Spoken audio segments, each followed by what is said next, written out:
Okay तो last class में हम लोगों ने इलेक्ट्रिसिटी और मैग्नेटिज्म का क्लास नंबर 5 को डिस्कस कर रहे थे और हमारा आज का क्लास है क्लास नंबर 6 है। और आज आप इसमें जो है जो इसका जो कॉन्सेप्ट रह गया उसको हम देखेंगे कि जो है कॉन्सेप्ट स्पेसिफिक रेजिस्टेंस क्या होता है, सेल का आंतरिक प्रतिरोध क्या होता है, ठीक है, प्रतिरोधों का संयोजन किस तरह से किया जाता है, जैसे कि सीरीज में क्या होगा, पैरेलल क्या होता है, जो श्रेणी क्रम और समांतर क्रम होता है, ठीक है। तो इस तरह के जो भी कॉन्सेप्ट यहाँ देखेंगे और इस पे कुछ भी रिलेटेड हम क्वेश्चन को भी यहाँ पे देखेंगे, ठीक है। तो देख लेते हैं किस तरह से आपका यहाँ पे है, ठीक है। यहाँ पे कुछ क्वेश्चन आपको पूछा गया है। क्वेश्चन में क्या है कि शुष्क सेल में एनोड किसका बनाया जाता है, ठीक है। तो ड्राई सेल के बारे में हम पिछली क्लास में देखे थे कि ड्राई सेल में एक होता था, ये जस्ते का पात्र होता था, ठीक है, जस्ते का यहाँ पे जो बर्तन होता था ये आपका जस्ते का होता था, इसमें छड़ जो होता था।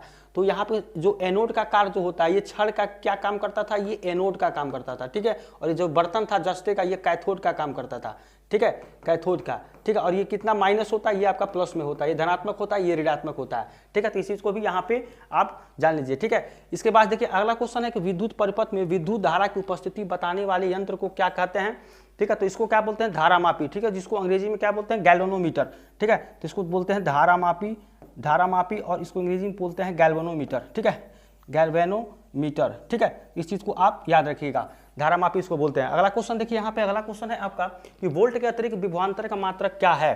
देखिए यहाँ पे आपको यहाँ आंसर दे दिया गया है, ठीक है। ये आंसर ये होगा जूल प्रति कूलम, ये आपका आंसर होगा, ठीक है, कि यहाँ पे वोल्ट के अतिरिक्त विभवांतर का मात्रक क्या होता है, वो होता है जूल प्रति कूलम, यहाँ पे आंसर होगा, ठीक है। और एक क्वेश्चन यहाँ पे है कि ओम का नियम सत्य है, यहाँ पे ओम का नियम सत्य है, किसके लिए सत्य है।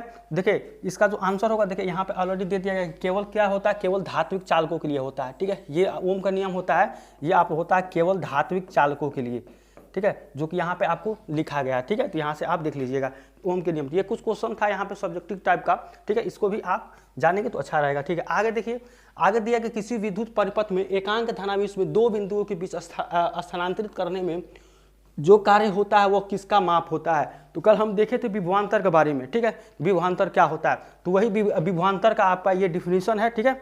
और इसको क्या बोलेंगे कि उसका किसका माप होता है, तो किसका होता है, ये विभवांतर का होता है, ठीक है, विभवांतर जो होता है उसका होता है, ठीक है। तो इस तरह से ये आपका कुछ क्वेश्चन था, ठीक है। आगे देखिए अगला आपका यहाँ पे है कि विशिष्ट प्रतिरोध क्या होगा, स्पेसिफिक रेजिस्टेंस क्या होता है, ठीक है।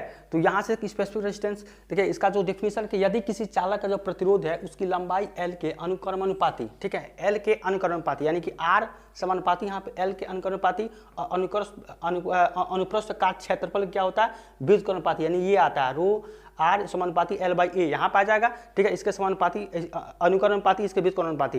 देखिए ये जो आपका यहाँ पर देखिए, यहाँ पे जो डैश है, ये डैश यहाँ पर नहीं रहेगा, ठीक है, यहाँ पे अनुपाती है, तो ये आपका इस तरह से निकल के आएगा। और देखिए एक चीज होता है, जब इसको आप हटाएंगे तो यहाँ पे क्या बराबर का चिन्ह आएगा और क्या आपका रो आ जाता है, ठीक है। और ये क्या होता है, एक नियतांक होता है जिसे क्या कहते हैं, चालक के पदार्थ की विशिष्ट प्रतिरोध या प्रतिरोधकता इसको बोलते हैं, जो रो होता है, ठीक है। ये कैसे आता है, देखिए यहाँ पे आप क्या करें, देखिए जैसे यहाँ फॉर्मूला है कि उक्त सूत्र से यहाँ है, जैसे ये आया है रो इक्वल RA/L, ये देखिए कैसे आता है। देखिए यहाँ पे R बराबर है, इस समानुपाती आप L/A किए हैं, ठीक है, लंबाई के अनुक्रमानुपाती और अनुप्रस्थ काट क्षेत्रफल A के बीजगुणनपाती होता है। तो जब इसको हटाएंगे तो क्या हो जाएगा, A इक्वल्स टू ये हो जाएगा रो L/A, ठीक है, ये हो जाएगा। अब इसको करेंगे तो R इक्वल्स टू हो जाएगा रो L/A, ये हो जाएगा। उसके बाद देखिए यहाँ से हो जाएगा, अगर मान लीजिए रो L इधर करते हैं और इधर करते हैं RA, ठीक है।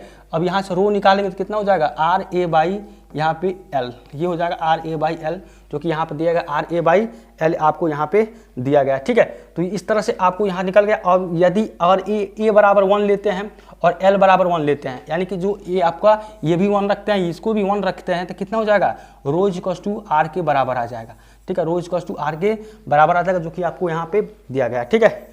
इस तरह से इसका जो है यहाँ पे कॉन्सेप्ट बताएगा कि किसी पदार्थ का विशिष्ट प्रतिरोध उस पदार्थ के 1 मीटर लंबे तथा 1 वर्ग मीटर अनुप्रस्थ काट के क्षेत्रफल वाले तार के प्रतिरोध के क्या होता है, इक्वल्स होता है। और इसका मात्रक कितना होता है, ओम मीटर होता है, इसका मात्रक, इसका यूनिट होता है, ठीक है। आगे देखिए अगर आपको दिया सेल का आंतरिक प्रतिरोध क्या होता है, ठीक है, internal resistance of a cell, ठीक है। तो देखिए इसका जो आपका है कॉन्सेप्ट कि सेल के अंदर विद्युत अपघट्ट द्वारा विद्युत धारा के मार्ग में अवरोध उत्पन्न किया जाता है, ठीक है, जिसे सेल का आंतरिक प्रतिरोध कहते हैं, ठीक है। सेल का आंतरिक प्रतिरोध क्या होता है कि जो है आपको सेल के अंदर सेल के विद्युत अपघट्ट द्वारा विद्युत धारा के मार्ग में अवरोध उत्पन्न किया जाता है। जो विद्युत धारा होता है उसके मार्ग में जो है अवरोध उत्पन्न किया जाता है, जिसे सेल का आंतरिक प्रतिरोध कहते हैं। और सेल का आंतरिक प्रतिरोध क्या होता है, ये होता है small R is equals to E minus V by I. ठीक है, तो ये आपका हो जाएगा सेल का आंतरिक प्रतिरोध, ये होता है। ठीक है, सेल का आंतरिक प्रतिरोध, आंतरिक रेजिस्टेंस। ठीक है, तो इस तरह से ये होता है R equal to E minus V by I. ठीक है, तो इसको भी आप याद रखिएगा। आगे देखिए कि देखिए यहाँ पे बताया गया कि ई जो आर इक्वल टू होता है ई माइनस वी बाई आई, तो यहाँ पे ई क्या होता है, जो ई होता है ये क्या होता है, सेल का विद्युत वाहक बल। जो ई होगा सेल का विद्युत वाहक बल। ठीक है, और वी क्या होगा, यहाँ पे विभवांतर होगा सेल का, और आई सेल में प्रवाहित धारा होता है। ठीक है, तो इस तरह से आप यहाँ भी इसको याद रखेंगे और इस पर भी क्वेश्चन आपको देखने को मिल सकता है। ठीक है, इसके बाद देखिए अगला कि इसका मात्रक क्या होता है, ओम होता है। ठीक है, तो सेल का आंतरिक प्रतिरोध का जो मात्रक होता है ओम होता है। ठीक, इसको भी आप याद रखिएगा। आगे देखिए, आगे है प्रतिरोधों का संयोजन। देखिए सबसे इंपॉर्टेंट जो है आपका टॉपिक ये होता है कि प्रतिरोधों का संयोजन में क्या होता है, जैसे हमारे एक होता है श्रेणी क्रम, एक होता है आपको समांतर क्रम। ठीक है, ये आप सीरीज होता है इन सीरीज, एक होता है पैरेलल में। ठीक है, तो इस चीज़ को आप अच्छे से देखेंगे क्योंकि देखिएगा इस पे क्वेश्चन आपको देखने को मिलता है ज़्यादातर। ठीक है, तो इसको देखिए यहाँ पे परिपथ में प्रतिरोध कितने दो प्रकार के यहाँ पे क्रमों में हो सकता है। और यहाँ पे श्रेणी क्रम में क्या होता है इन सीरीज में, तो कहते इसमें प्रतिरोधों का इस प्रकार जोड़ा जाता है। ठीक है, प्रतिरोध का संयोजन क्या, तो प्रत्येक प्रतिरोध का दूसरा सिरा अगले वाले प्रतिरोध में जुड़ा होता है। जैसे मान लीजिए यहाँ पे R1 है, आपको एक मान लीजिए एक यहाँ प्रतिरोध R1 दिया गया है, R2 दिया गया है, R2 R3 दिया गया है। तो इसको जो टोटल जब करेंगे तो कितना हो जाएगा, R1 plus R2 plus R3। ठीक है, तो इस तरह से ये जुड़ता है। यही पैरेलल में आप देखते हैं तो जो यहाँ पे जब निकालेंगे 1/R1 तो ये हो जाए 1/R कितना 1/R1 प्लस 1/R2। ठीक है, प्लस 1/R3। तो इस तरह से ये पैरेलल में होता है, ये आपका सीरीज में होता है। ठीक है, तो इसको भी आप यहाँ पे याद रखिएगा।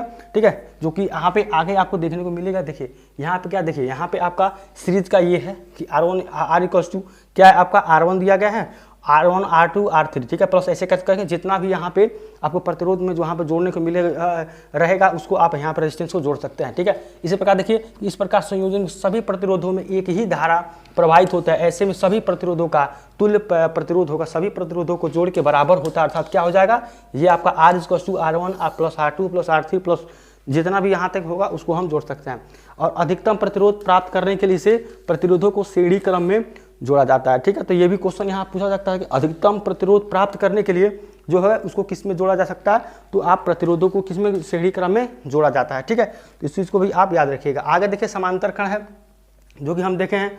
इसके बाद देखिए इसमें जो डिफिनीशन है कि आपका कि समांतर क्रम संयोजन में प्रतिरोधों को इस प्रकार जोड़ा जाता है कि हर प्रतिरोध पर विभवांतर क्या होता है, समान होता है। जितने भी जो भी इसका प्रत्येक जो प्रतिरोध होता है, ठीक है, उस पर क्या होता है, उसका जो विभवांतर होता है वो समान रहता है। ठीक है, अर्थात सभी के पहले सिरे एक बिंदु में तथा दूसरे सिरे अन्य किसी बिंदु से जुड़े, इसमें सभी प्रतिरोधों के सिरों के बीच एक ही विभवांतर होता है और न्यूनतम प्रतिरोध प्राप्त करने के लिए इस संयोजन का प्रयोग करते हैं। ठीक है, तो ये आपका था समांतर क्रम। और इसका जो इसे बताए हैं 1/R इक्वल टू कितना होता है 1/R1 प्लस 1/R2। ठीक है, प्लस 1/R3। ठीक है, ऐसे करते करते इस यहाँ पे आपको जुड़ता है प्रतिरोध। ठीक है, इसके बाद देखिए यहाँ पे देखिए आपको दिया गया है जो कि यहाँ पर हम बता रहे थे कि 1/R1 प्लस 1/R2। इस तरह से आपको प्रतिरोध के समांतर क्रम में जुड़े हो तो उनका जो तुल्य प्रतिरोध होगा 1/R यहाँ पे वो कितने निकालने हैं, तो निम्न सूत्र का प्रयोग करते हैं। जो तुल्य प्रतिरोध होता है 1/R1 ये क्या हो जाएगा 1/R1 equal to 1/R1 plus 1/R2 plus 1/R3। ठीक है, तो इस तरह से इसका तुल्य प्रतिरोध आपका निकल के आता है समांतर क्रम में। ठीक है, इस पर क्वेश्चन भी हम सॉल्व करेंगे। समांतर क्रम में क्या होता है, जुड़े प्रतिरोधों के तुल्य प्रतिरोध का व्युत्क्रम यहाँ पे रेसिप्रोकल उन प्रतिरोधों के व्युत्क्रमों का योग के बराबर होता है। जब हम क्वेश्चन सॉल्व करेंगे देखिएगा 1/R जब आएगा, जैसे मान लीजिए 9/16 आया है तो क्या आ जाएगा, R इक्वल टू निकालेंगे तो 16/9 आ जाएगा। इसी चीज़ को यहाँ पे बोल रहा है कि व्युत्क्रम क्या होता है, उन प्रतिरोधों के व्युत्क्रम का योग के बराबर होता है। ठीक है, ये था आपका पैरेलल। ठीक है, उसके बाद देखिए यहाँ पे कंडक्टिविटी क्या होता है, चालकता। ठीक है, चालकता के बारे में है कि कंडक्टिविटी क्या होती है। तो देखिए किसी चालक में विद्युत के प्रवाह को चालक की चालकता कहते हैं। कोई भी चालक है, कंडक्टर है, उसमें जो विद्युत का जो फ्लो होता है उसको क्या बोलते हैं, चालकता, कंडक्टिविटी उसको कहते हैं। ठीक है, तो ये इसका डिफिनेशन था। और यह क्या होता है, प्रतिरोध का व्युत्क्रम होता है। ठीक है, जो चालकता होता है ये क्या होगा, जो इसका प्रतिरोध और रेजिस्टेंस होता है उसका रेसिप्रोकल होता है। इसको भी आप याद रखिए। किसी चालक की चालकता G इक्वल टू 1/R, जहाँ R क्या है, चालक की प्रतिरोध है और चालकता का मात्रक क्या होता है यहाँ पे, प्रति ओम अथवा ओम होता है। ये आपका प्रति ओम है, जैसे मान लो 1 बाई यहाँ पे ये आपका ओम है, इसको ऊपर लेके जाएंगे तो कितना हो जाएगा -1 हो जाएगा, ठीक है यहाँ पे। तो इसलिए जो आपका सिंबल होता है ओम का, इसके ऊपर माइनस होता है तो ये होता है, जिसे क्या कहते हैं महो भी यहाँ पे कहते हैं, ठीक है। तो ओम को महो भी कहते हैं, इस चीज़ को भी आप याद रखिएगा, क्योंकि ये भी एग्जाम में जो क्वेश्चन आपको देखने को मिलता है, एग्जाम में नहीं लेकिन क्वेश्चन तो इस पर बनता ही है, ठीक है। इसके मात्रा को क्या बोलते हैं, सीमेन इसको भी कहते हैं, ठीक है। तो इसको भी आप याद रखिए कि इसके मात्रा को सीमेन कहते हैं, ठीक है। आगे देखिए यहाँ पे आपका अगला है कि विशिष्ट चालकता क्या होता है, स्पेसिफिक कंडक्टिविटी क्या होती है, ठीक है। तो ये क्या होता है कि किसी चालक के विशिष्ट प्रतिरोध के जो व्युत्क्रम होगा, विशिष्ट चालक विशिष्ट प्रतिरोध के व्युत्क्रम को चालक की क्या कहते हैं यहाँ पे विशिष्ट चालकता कहते हैं, ठीक है। और अगला यहाँ पे अर्थात किसी चालक की विशिष्ट जो है यहाँ पे रो जो है आपका चालकता, जहाँ पर रो क्या होगी चालक का विशिष्ट प्रतिरोध है, जो चालक जो रो होता है चालक क्या होता है विशिष्ट प्रतिरोध होता है, और इसका मात्रा क्या होता है यहाँ पे प्रति ओम मीटर होता है, ठीक है। प्रति ओम मीटर या ओम यहाँ पे -1 होगा, ठीक है। ओम पर इनवर्स -1 होता है और यहाँ पे मीटर का -1, ये क्या हो जाएगा इस तरह से आपका इनवर्स पे -1 और मीटर का -1 यहाँ पे हो जाएगा, ठीक है।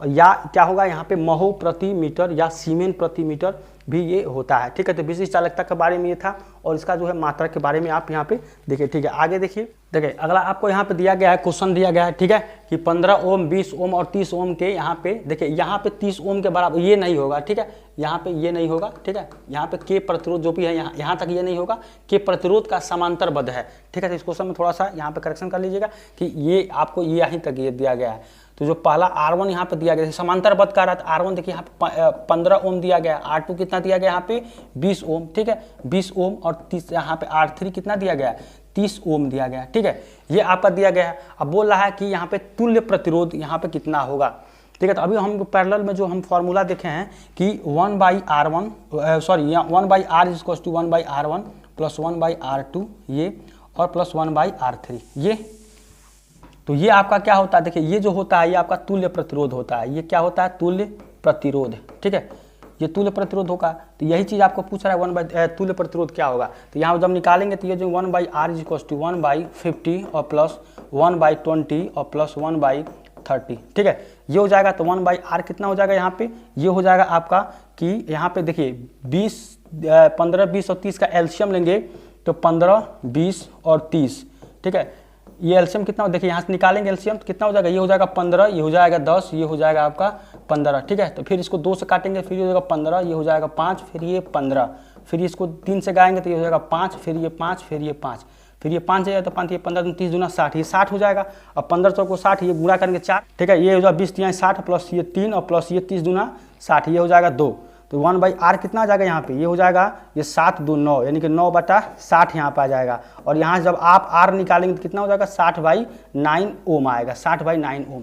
तो इसका जो आंसर हो जाएगा, ठीक है, समांतरबद्ध 60/9 ओम इसका हो जाएगा। जब इसका ऑप्शन रहता है तो आपको ये आपका सही होता, ठीक है। तो यहाँ पे ऑप्शन नहीं है, विदाउट ऑप्शन है। तो इस तरह के क्वेश्चन भी आप सॉल्व करने की कोशिश करिए विदाउट ऑप्शन वाला, और इससे क्या होता है आपको कॉन्फिडेंस यहाँ पे मिलता है, ठीक है, कि हम जो क्वेश्चन सॉल्व कर रहे हैं एकदम सही सॉल्व कर रहे हैं, ठीक है। तो कॉन्फिडेंस जो जिसमें क्वेश्चन में मिलता है इससे थोड़ा सा बेहतर होता है। तो इसका आंसर हो जाएगा 60/9 ओम इसका, ठीक है। अगला देखिए अगला क्वेश्चन है आपको यहाँ पे दिया गया है कि शुष्क सेल में कार्बन की छड़ का कार्य करती है, ठीक है। तो शुष्क सेल में बताए थे ये जो बर्तन होता था ये आपको जस्ते का बर्तन अभी बताए हैं इसको, ठीक है। जस्ते का ये किसका काम करता था, ये आपका कैथोड का, ठीक है। ये कैथोड का, और जो छड़ होता है किसका एनोड का, ठीक है, एनोड का काम करती है, ठीक है। तो इसका आंसर हो जाएगा ये ऑप्शन नंबर ए, एनोड का ये काम करती है शुष्क सेल में, ठीक है। इसके बाद देखिए अगला क्वेश्चन, अगला बैटरी के धनात्मक ध्रुव में जोड़े गए इलेक्ट्रोड को क्या कहते हैं, ठीक है। तो इलेक्ट्रोड को क्या कहते हैं, धनात्मक ध्रुव में जोड़े गए क्या करते हैं, इसको एनोड कहते हैं, ठीक है। जैसे बताए थे धनात्मक जो होता है प्लस का क्या कहता है, ये इसको एनोड कहते हैं, और माइनस को क्या बोलते हैं कैथोड कहते हैं, ठीक है। तो इस चीज को भी आप याद रखिएगा, ठीक है। इसका ऑप्शन नंबर सी हो जाएगा एनोड। अगला देखिए देखिए क्रमशः 3 ओम यहाँ पे ये 6 ओम के 2 प्रतिरोध सीरीज में और 18 वोल्ट की बैटरी से जुड़े हैं, तो इस सर्किट में गुजरने वाली धारा बताइए, ठीक है। तो रेजिस्टेंस भी जो वहाँ पे विभवांतर होता है विद्युत विभव, ठीक है, और करंट में जो रिलेशन होता है क्या होता है, V equals to I into R होता है, ठीक है। ये आपका विद्युत विभव होता है, ठीक है, यहाँ पे, और ये आपका जो धारा होती है विद्युत धारा, और ये आपका रेजिस्टेंस होता है, ठीक है। तो देखिए यहाँ पे दिया गया V की जो वैल्यू दिया गया कितना दिया गया 18 वोल्ट V दिया गया, और देखिए ये R है, दिया किस में कि सीरीज में जोड़ा गया, यानी कि यहाँ पे श्रेणी क्रम में इसको जोड़ा गया है। तो देखिए R जो होगा कितने बराबर, जब समतुल्य जो इसका जो प्रतिरोध निकालेंगे किसके बराबर R1 प्लस R2, ठीक है, ये होता है समतुल्य। अब यहाँ पे आपका समतुल्य प्रतिरोध ये हो जाएगा R। तो देखिए यहाँ पे R निकालेंगे तो ये R1 कितना है 3 ओम दिया गया है, ठीक है, और ये कितना देगा 6 ओम दिया गया है। तो R कितना हो जाएगा 9 ओम के, यहाँ पे हो जाएगा 9 ओम, ठीक है, 9 ओम के बराबर R हो जाएगा। अब देखिए आगे क्या करेंगे यहाँ पे कि आप देखेंगे कि V = I × R, यहाँ पे निकालेंगे तो करंट पूछ रहा है, गुजरने वाली धारा क्या होगी, तो I कितना हो जाएगा, ये हो जाएगा V/R। तो I कितना हो जाएगा, यहाँ पे देखिए वोल्ट कितना, वोल्ट 18 वोल्ट दिया गया, तो ये देगा 18 वोल्ट, और R का वैल्यू कितना है 9 दिया गया, तो ये हो जाएगा 9, तो ये कितना हो जाएगा 2, यानी कि I का जो वैल्यू आएगा ये आ जाएगा 2 एम्पियर, ठीक है, क्योंकि विद्युत धारा का जो मात्रक होता है एम्पियर में होता है। तो 2 एम्पियर इसका सही आंसर हो जाएगा, जो कि ऑप्शन नंबर ए है 2 एम्पियर, ठीक है। इस तरह से आपको क्वेश्चन को सॉल्व करना है और फॉर्मूला जो है उसको अप्लाई करके क्वेश्चन को बता। तो आज के लिए बस इतना ही। अगर आपको आज का क्लास अच्छा लगा तो चैनल को सब्सक्राइब, लाइक, शेयर करिए, ठीक है। और नेक्स्ट क्लास में इसका जो भी यहाँ पे कॉन्सेप्ट रह गया है, ठीक है, उसको हम देखेंगे और इस पर रिलेटेड जो भी क्वेश्चन है उसको भी हम वहाँ पे डिस्कस करेंगे, ठीक है। 1 से 2 क्लास और इसमें हमारा इस चैप्टर में 1 से 2 क्लास और होगा और ये चैप्टर हमारा खत्म हो जाएगा। जो भी प्रीवियस ईयर का क्वेश्चन है उसको लेते हुए भी सॉल्व कराएंगे, ठीक है। अगर हो सकता है तो एक आध क्लास और लेना हो तो उसको भी हम वहाँ पे लेके उसको जो है अच्छे तरीके से खत्म कर दें, ठीक है। तो मिलते हैं नेक्स्ट क्लास में, तब तक थैंक यू सो मच।